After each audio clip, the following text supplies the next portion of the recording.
All right, everyone, welcome to today's session. So, very quickly, I need you to tell me where you're joining from, one thing you would love to monetize, and what is stopping you from doing that right now.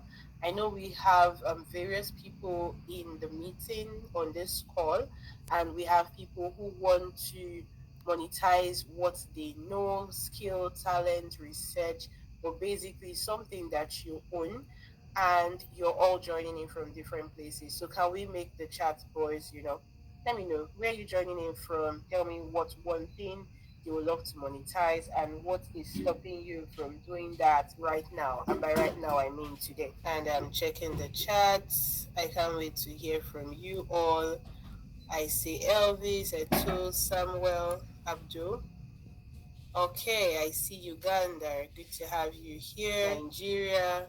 That's great. That's great. So tell me, what one thing would you love to monetize currently, and what is stopping you from starting now, from starting today? All right, so keep typing, keep typing. I'm going to read out the answers as they come in.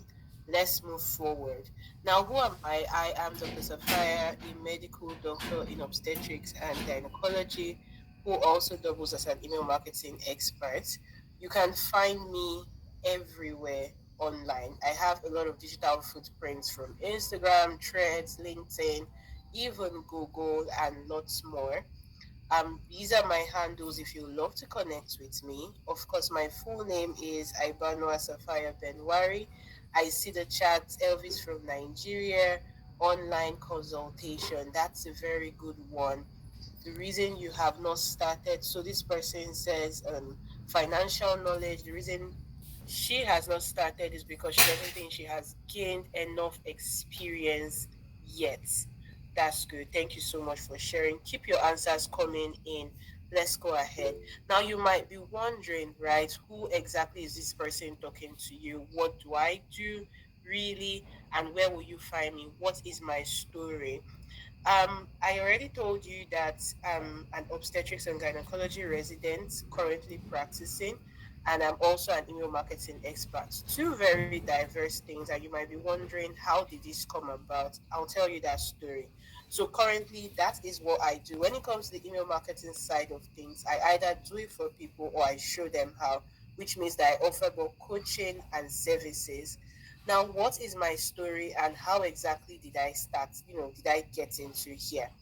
Before I go into that, at the end of this session, I'm going to share everything I have done, and you will get my exact blueprint, which I have used to start creating digital products, which is monetizing my knowledge, build my audience, and how I actually monetize it. Because one of the lessons I learned is one thing to create a product, anybody can create anything, but it's another thing to monetize it, and that comes when there's an exchange. So somebody is paying you to access that product. It's a whole different ball game. And one thing you need to know is you don't need to do all of this journey alone. Okay, so give me a thumbs up if you're with me. I see from Ghana, you love to monetize your skill in data analysis, content creation, video. You have a lot of skills. The only thing stopping you is platform network and exposure.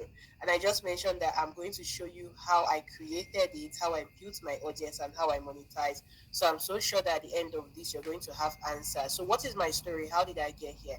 Now, let me take you back to before 2020, before the COVID year. I always tell people that my story starts with COVID. Before the COVID year, I was a final year medical student preparing for my exams. About 3, 4 years earlier, I had started an online cake business with my friend. So we're medical students, 300, 400. We started store. We were doing it from our homes and delivering to people across the states. We were receiving orders across country borders, across cities, and so on and so forth. Now, when COVID happened, everything came to a standstill. The world, as we all know it, changed, and I'm sure you all experienced COVID. There was restriction in movement. People couldn't move. People couldn't go anywhere. Everybody was stuck at home. And one of the things that we began to realize was people wanted to still have cakes. They wanted to be able to do celebrations. They wanted to be able to eat something different than what they had, but they didn't have the opportunity to go outside and buy it. And that was when my first digital product came about. Because I looked at it and I'm like, why don't we hold an online class? And so we held what we call the Bake at Home series. It was the first time I was really trying, all of these things. But in my head, I was like, let's do something to help meet this need. And we held that class and we had tons of people joining. We held the first version as free. And then we now said, okay, let's have a paid class. These are the things you will learn. We're going to record the videos, share it with you, and we're going to answer your questions as you do it, right? And people actually paid us money for that and signed up. It was quite an interesting thing because we hadn't ever done it before.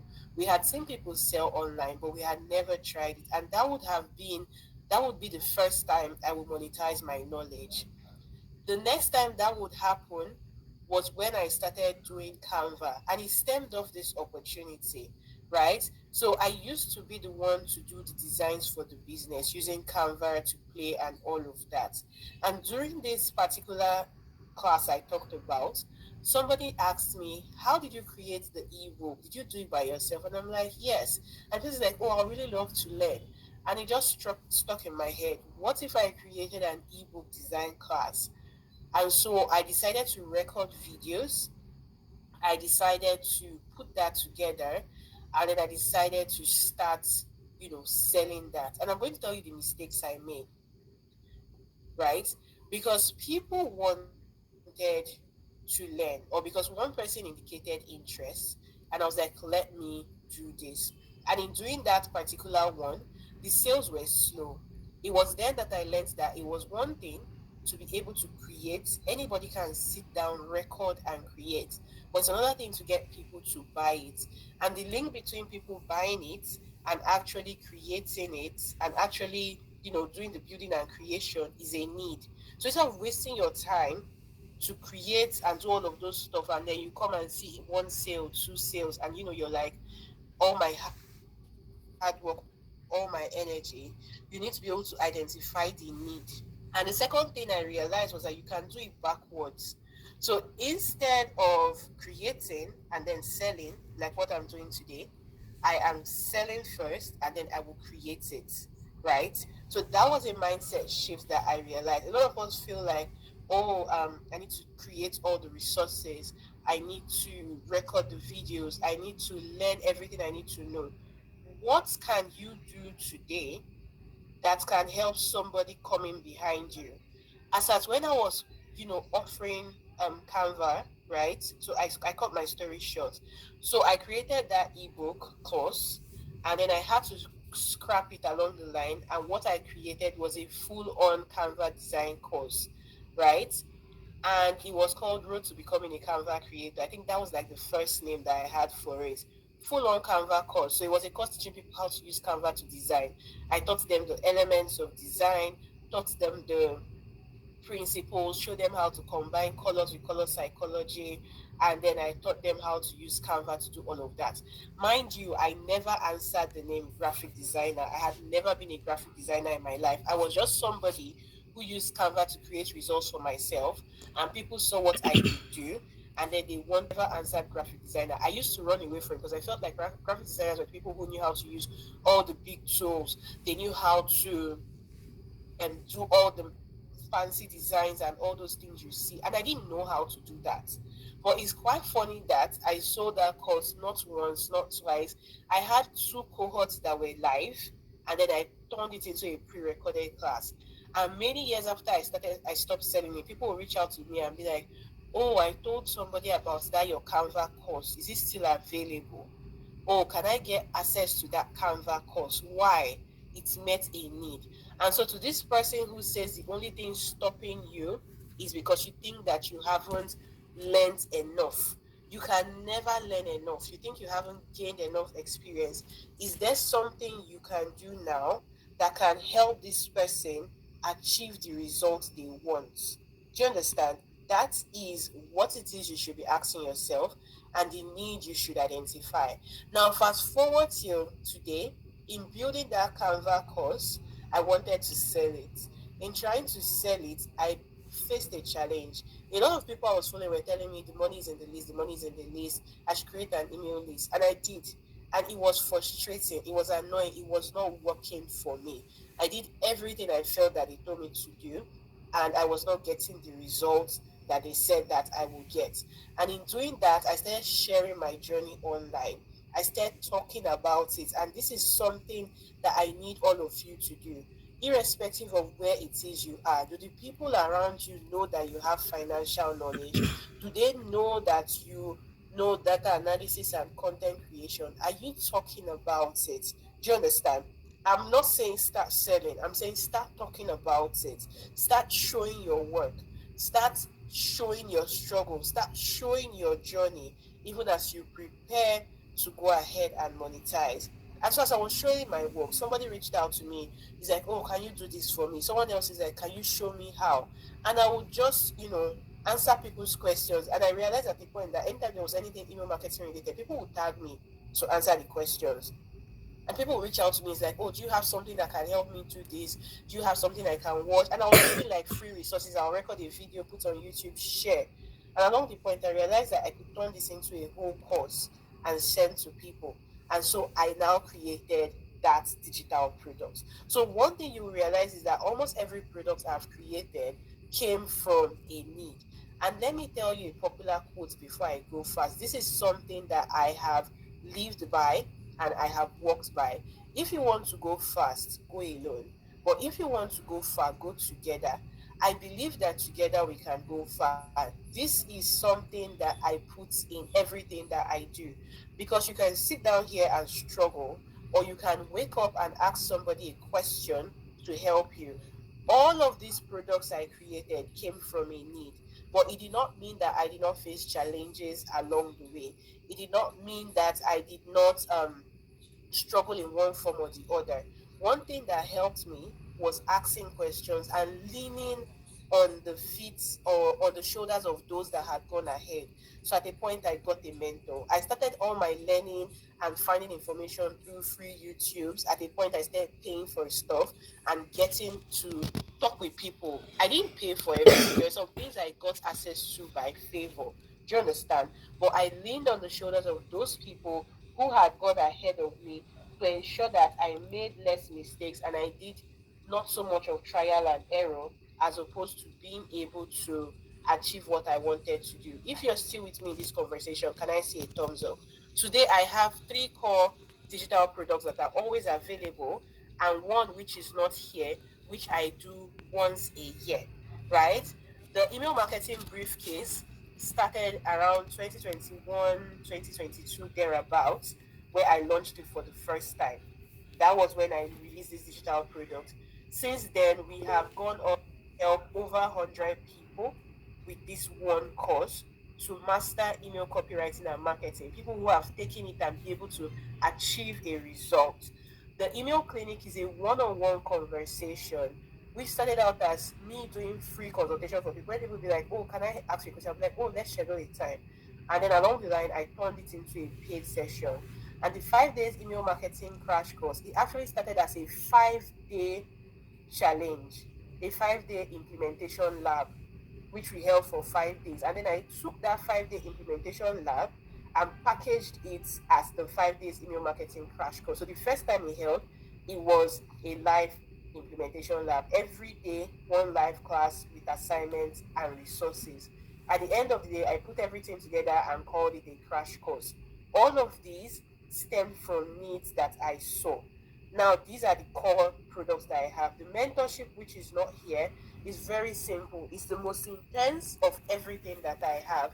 12 weeks intensive work. Why? Because I realized beyond what I had, people wanted a situation where they were being held. Yes, the source for resources to break down those hard concepts and to also keep up with the school space and ensure that you don't fail, because if you fail it's on you. The school will not tell you, oh, because this is what happened. If you fail, those that failed then they knew what they faced. Not all of them ended up communicating with myself, and um they feel that did meet up, like tried to cover up for those excesses. I'm just so happy for them, because when the whole thing happened, it was not fun because majority did fail. So I took it upon myself to be the student librarian. And normally the work of a librarian is to be in the library, ensure the rules and regulation of the library is kept and all of that. But I saw more to being a student librarian than that.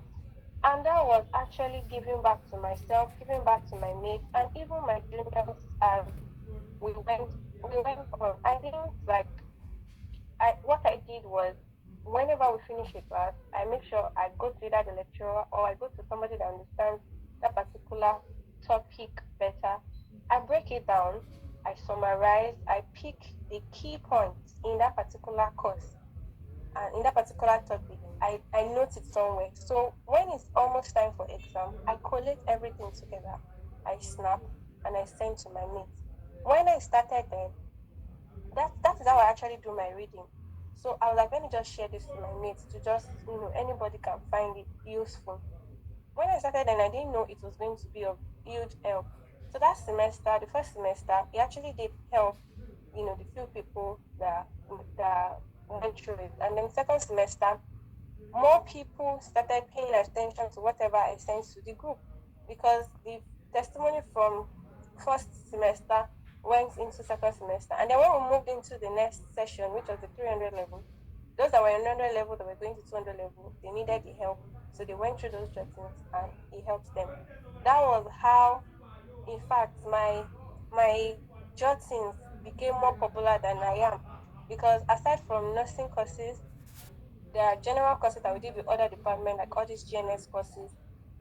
I sit down with it, I read through, I source for past questions, and I send. So then I was using a phone, a phone, then Oppo. So whenever they see the handwriting and they see the Oppo, they know that it's from me. So majority knew my handwriting, but they did not know who I was. But I mean, the goal was to help and not like be known as at then. So that that was the origin of where I am today that bet my brand, which I call Fab Nursing brand. Because not only did what I did then, not only did it shape me, it proved to me that okay, what I'm doing can actually like help others. Sometimes I beat myself up that I should have actually been on, the LinkedIn space or any other platform. And the way I was sharing to my mates, I was sharing to the general public because I never know who would have needed it as at that time in other schools.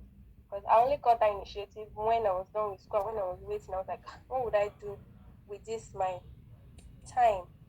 So I just got the initiative like, okay, let me just share what it is that I've learned.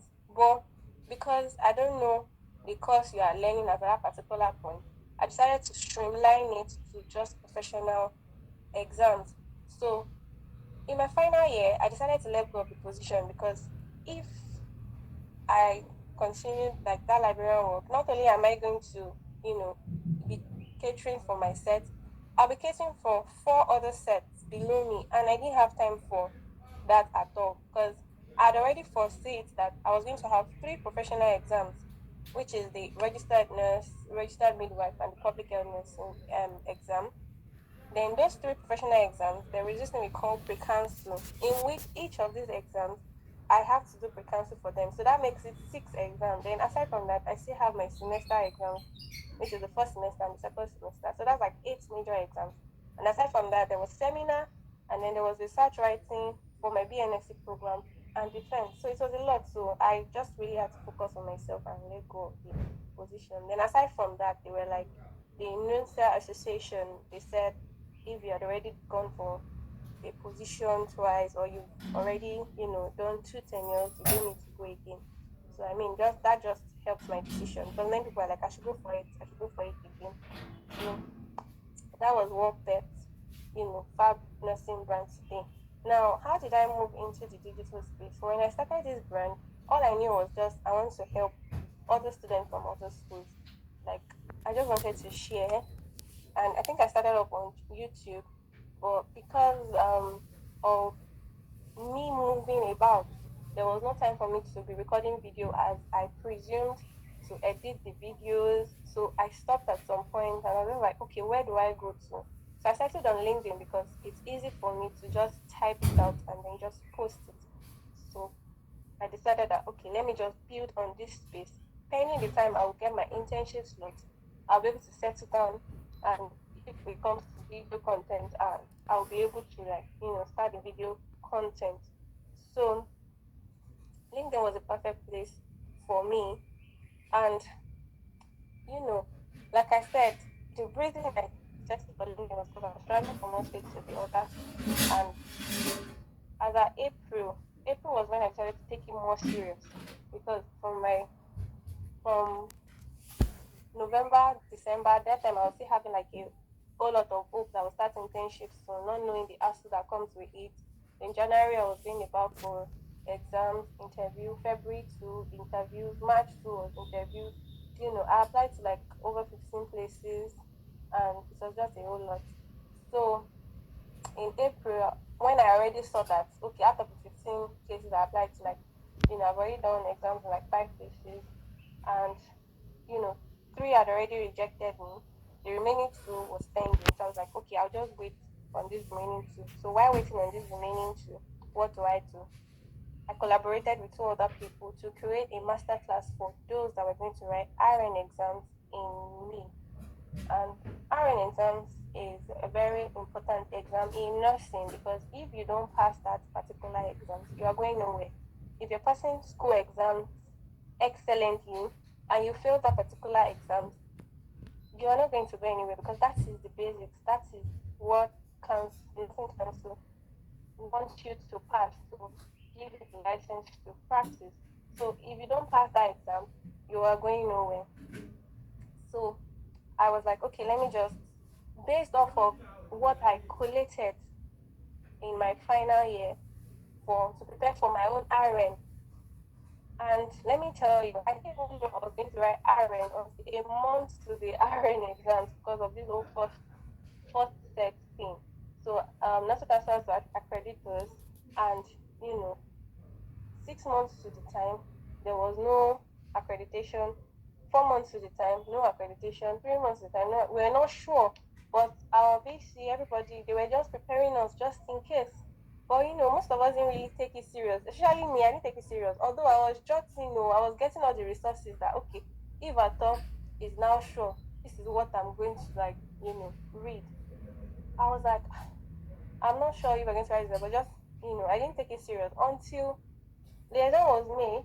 So April 1st, we're so short that we're going to write the exam. And we're like, oh my God, where do I start from? But thank God I'd already started jotting. So those jottings really helped, because that was what literally, that was the areas I read was where questions came out from. So I was like, let me just share this to people that want to write exams this May. And to God be the glory, the few people that got back to me from the master class, they all passed, and they said it was the technique and the tips that I shared that, really helped, and questions were asked from. So, looking at it, the next professional exam is this November. I was like, there's a possibility that I'm going to be busy or won't have time to host another one. So I and my team decided to just, put it in an ebook. That was how I entered digital space. So the ebook is titled Ace Your NMCN Examination in One Sitting, a comprehensive guide to success. When I say comprehensive, it's actually comprehensive. So for those who are not familiar with how RN exams are, there are three papers: paper one, paper two, paper three. Where paper three is split into two. We call one Viva, we call the other one OSCE.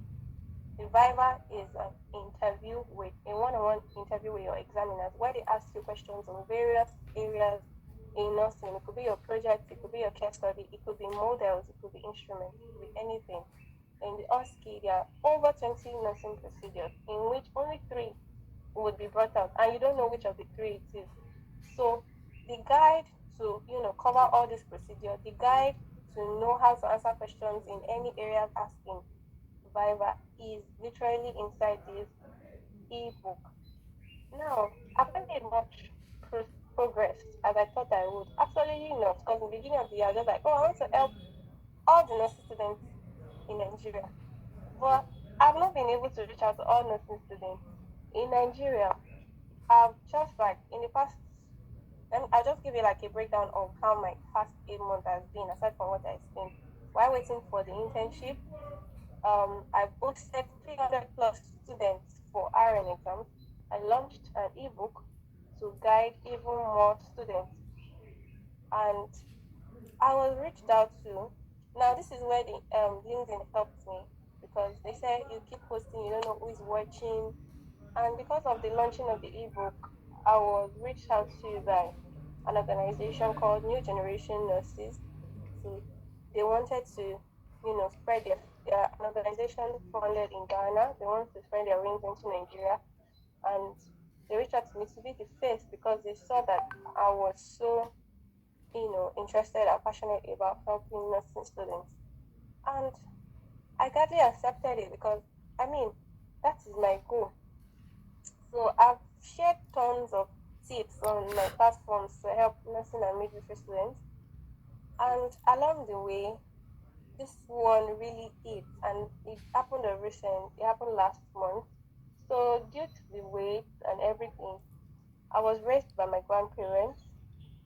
Um, I'm a product of teenage pregnancy, so my grandparents had to take it upon themselves to, raise me while they sent my mom to school at that time. So growing up, they just said, let them raise me till, I'm able to stand by myself. So the past, 8 months, we pray, my grandma would send me prayers and all of that. Only for me to now lose her last month. That's still odd, because it's so recent, and sometimes I feel like, should I just continue or should I just stop? But I lost interest in everything I was doing, everything, even the nursing that I worked so hard in, the nurse I worked so hard to be, I lost so much interest. But if there is anything that woke me up, or you know that I'm standing by, that is still keeping me going now, is that if she was here and I decided to say I don't want to do this again, she's going to scold me. So why not just keep doing, what it is that she literally raised me up to be, and make her proud. So that is the only thing I'm just living on, that at least I'm holding on to try and be strong. It hurts, but life goes on, nobody waits, and I just said, let me just continue. So I have seen the loss of my grandma. I have seen resumed for internship. I resumed this month finally, and I'm preparing to host those that will write RM exams this September. Um, it's called Military Master Class. I'm preparing to host them. So that is what I'm working on this month, aside from my internship. And as time goes on, I might find my way into public health nursing students. So basically, all my areas, I'm going to try and help students, because the result of public health students in me was not really encouraging. So I don't want a repeat of that this November. I'll see how it goes. God helping. Now, what has worked so far for me is genuine connections, because um, I'm somebody that I always keep to myself. Due to my background, my grandparents always keep me indoors. They don't want me going out with anybody. So the few friends I have from childhood, they're just like two to three. I'm not the typical, oh, I want to make friends kind of person. Because once I connect with one person, I'm okay with that person. But, you know, the getting into the space made me realize that, I just have to create more genuine connection, reach out to people, you know, and help them. And that has, genuinely helps me, because if I didn't create genuine connection with people, how am I supposed to go through this phase? If I didn't create genuine connection with people, how are they going to help you? Like, let's say you want to do something or you need help with something, who would help you? So please, in everything you are doing, ensure that you are, you know, creating a genuine connection with people. Now, what hasn't worked for me is in the beginning I was coming out too pushy, then somebody had to advise me that okay, these people don't know you. You have to show them what you do before they trust you. It's like you want to buy something, or maybe there are two products. You're already used to this product, and this product is coming to you, and you're like, I don't know you, so you want to go back to the product that you always patronize and all of that. So of course, that is how it is. So when you're going into the digital space, let people know what you are made of. Give out value. Let people see the value before you now start saying, oh, this is what you do. In fact, before you even say this is what you do, sir, people would have known what you do based off of how you present yourself. So the key lessons that I've learned from what worked and what didn't work are simple. It's just that when you're starting out from the beginning, you build connections gradually. Let people see what you have to offer and become known for that thing. Promote your values, your skills, and then if you want to start monetizing those skills, you start gradually. You can start from it being free. You can start with a little fee. And with time, you just grow because at the end of the day, most times people say that they don't pay for it.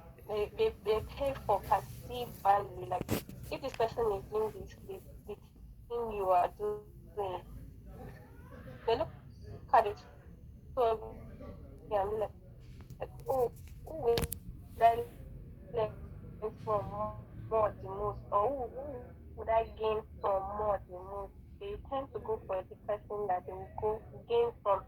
Even if the person, even if you are saying, oh, this thing is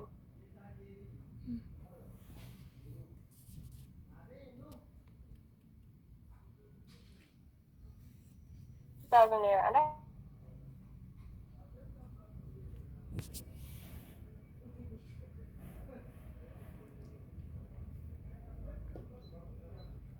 person is saying it's 2,000 naira, and you are saying it's 5,000 naira. They will take that 20,000 naira because they believe that they're going to gain more from that person. So when you're just starting out, or even if you've started, you know, promote your values and skills. You can start from free, a little fee. With time, you grow. And don't forget, when you're working with people, ensure to get testimonials from these people. Let there be a record somewhere that, okay, this person actually did it. So if you are doing something, ensure you get testimonials from them. Now, the tools and strategies or platforms that are the things that you're doing, ensure that you're provided you are reaching your target audience. At some point, I was like, this LinkedIn I'm beating, it's not even helping me. But thank God I did because most of the offers that I've gotten so far, they are from LinkedIn. But now, because I want to genuinely reach out to my target audience, I need to spread my wings to another platform and build on that place so that I will reach my target audience. So please, in anything you are doing, any platform is good, provided you are reaching your target audience. Now, when you now gain traction in that place, you can now slowly introduce other platforms into where you built yourself already. Now, I truly encourage you to start whatever plan it is that you have. Because, so, like I said in the beginning, I was beating myself up that when I was sharing those tips to my mates, I should have been posting it somewhere, whether LinkedIn or any platform. I should have been posting it there. That maybe by now I won't have to like be like, where do I start from? Be scattered or be disorganized. So, but it's never too late to start. If you have any plans, please start it. Start with what you have, and don't just start just because I want to do this and then just start. Please, even if it's 1 month plan it down before you start. Before and as you go, you will learn along the way, and you will know how to expand from there. So that is all I have for us today.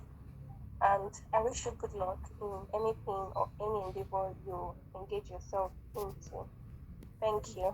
I remain Folusho Adedokun Oluwatosin.